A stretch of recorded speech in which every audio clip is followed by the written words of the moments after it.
Assalamualaikum warahmatullahi wabarakatuh. Eh, Perkenalkan nama saya Faras Tajib Indonesia dengan NIM 225061 dari kelas Aula 4D.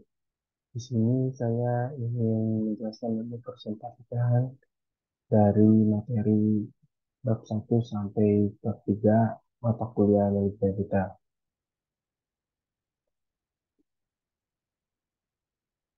Yang pertama, manajemen retail itu memiliki definisi. Yang pertama, retail adalah berasal dari bahasa Prancis atau retailer yang berarti memecah atau memotong sesuatu. Harga retail merupakan upaya yang dilakukan dalam mengelola bisnis retail.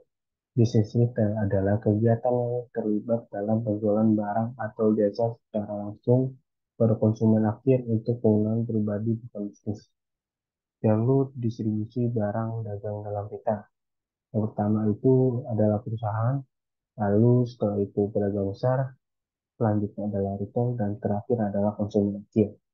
Fungsi retail ada tiga, yaitu pertama menyediakan berbagai produk dan jasa. Yang kedua, memecah, berarti memecah beberapa ukuran produk menjadi lebih kecil yang akhirnya menguntungkan produsen dan konsumen. Dan yang terakhir, meningkatkan nilai produk jasa. Manajemen retail. Manajemen retail itu memiliki ciri-ciri. Ciri dasar retail. Yang pertama adalah pengelompokan berdasarkan unsur yang digunakan retail memuaskan konsumen. Yang kedua, pengelompokan berdasarkan sarana atau media yang digunakan. Yang ketiga, pengelompokan berdasarkan kepemilikan. Lalu selanjutnya ada faktor-faktor yang mempengaruhi retail. Yang pertama, faktor ekonomi, pendidikan per kapita penduduk Indonesia. Yang kedua, demografi, peningkatan jumlah penduduk. Dan yang terakhir adalah sosial budaya, seperti terjadinya perubahan gaya hidup dan kebiasaan belanja. Lalu selanjutnya adalah proses keputusan manajemen retail. Proses keputusan manajemen retail itu memiliki empat bagian. Yang pertama, bagian satu, yaitu memahami lingkungan bisnis kita. Faktor lingkungan yang penting yaitu lingkungan mikro, seperti pesaing dan konsumen. Lalu selanjutnya bagian dua, mengembangkan strategi retail dengan cara aspek pemasaran, aspek sumber daya manusia, aspek keuangan, aspek sistem informasi. Lalu selanjutnya bagian tiga, manajemen barang dagang, terdiri dari aspek perencanaan, aspek penetapan harga, aspek pengelolaan komunikasi. Dan yang terakhir adalah bagian 4, manajemen toko, terdiri dari aspek pengaturan tata letak, aspek kualitas layanan. Lokasi retail. Lokasi retail itu memiliki bagian, yaitu lokasi area perdagangan. Lokasi area perdagangan dalam pemilihan lokasi retail adalah sebuah keputusan yang sangat strategis. Selain itu, pemilihan lokasi ini adalah hal terpenting. Sekali lokasi dipilih, pemilik retail harus menanggung semua konsekuensi dari pilihan tersebut, baik itu daerah, area perdagangan, dan tempat yang lebih spesifik. Faktor-faktor yang mempengaruhi permintaan suatu wilayah atau area perdagangan yang pertama adalah sekali ekonomi, kedua demografis, dan karakteristik gaya hidup. Ketiga, iklim bisnis, dan yang terakhir adalah kompetisi. kompetisi. Faktor-faktor yang mempengaruhi daya tarik sebuah lokasi. Yang pertama, aksesibilitas. Kedua, keuntungan secara lokasi dalam sebuah pusat. Ketiga, area perdagangan.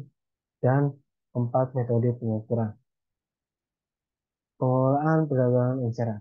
Definisi perdagangan eceran. Yang pertama, perdagangan eceran atau pengeceran atau retailing merupakan sebuah aktivitas dalam menjual barang dan jasa langsung ke konsumen akhir untuk kebutuhan pribadi dan bisnis. Selanjutnya adalah toko eceran atau retail store, semua badan usaha yang volume penjualannya terutama datang dari penjual eceran. Lalu jenis-jenis pengecer. Yang pertama, toko barang khusus. Kedua, department store. Ketiga, pasar swalayan. Keempat, toko kelontong. Kelima, toko diskon. Keenam, pengecer off-price. Ketujuh, ruang pamer katalog. Lalu selanjutnya kita pelayanan retail. Retail toko yang pertama adalah swalayan. Kedua, mini sender. Ketiga, layanan terbatas. Keempat, layanan jenis. Kita non-toko memiliki satu, penjualan langsung, dua, pemasaran langsung, ketiga, mesin otomatis, Dan keempat, layanan pembelian. Sistem franchise. Sistem franchise merupakan kelompok perusahaan yang terkait erat dan mempunyai operasi sistematis yang terencana, terarah, dan terkendali yang dilakukan oleh perusahaan perwaralaba. Private label. Ini private label atau merek label pribadi adalah merek yang dikembangkan oleh pengecer atau pedagang grosir. Pedagang grosir memiliki definisi, yaitu atau sering mencakup sejumlah kegiatan dalam penjualan barang atau jasa kepada mereka yang membeli atau menjual kembali untuk keperluan bisnis. Jenis-jenis oleh grosir. Yang pertama, pedagang grosir. Kedua, pedagang grosir layanan penuh. Ketiga, pialang dan agen. Keempat, cabang dan kantor produsen serta pengecer. Dan yang terakhir, pedagang grosir khusus. Sistem logistik terintegrasi.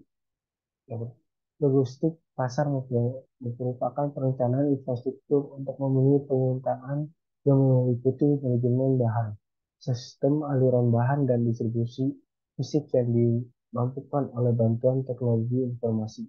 Saat ini, konsep logistik pasar lebih diperluas ke supply chain management. Sekian presentasi dan penjelasan dari saya. Apabila kurang kata dan mohon maaf salah kata. Assalamualaikum warahmatullahi wabarakatuh. Terima kasih.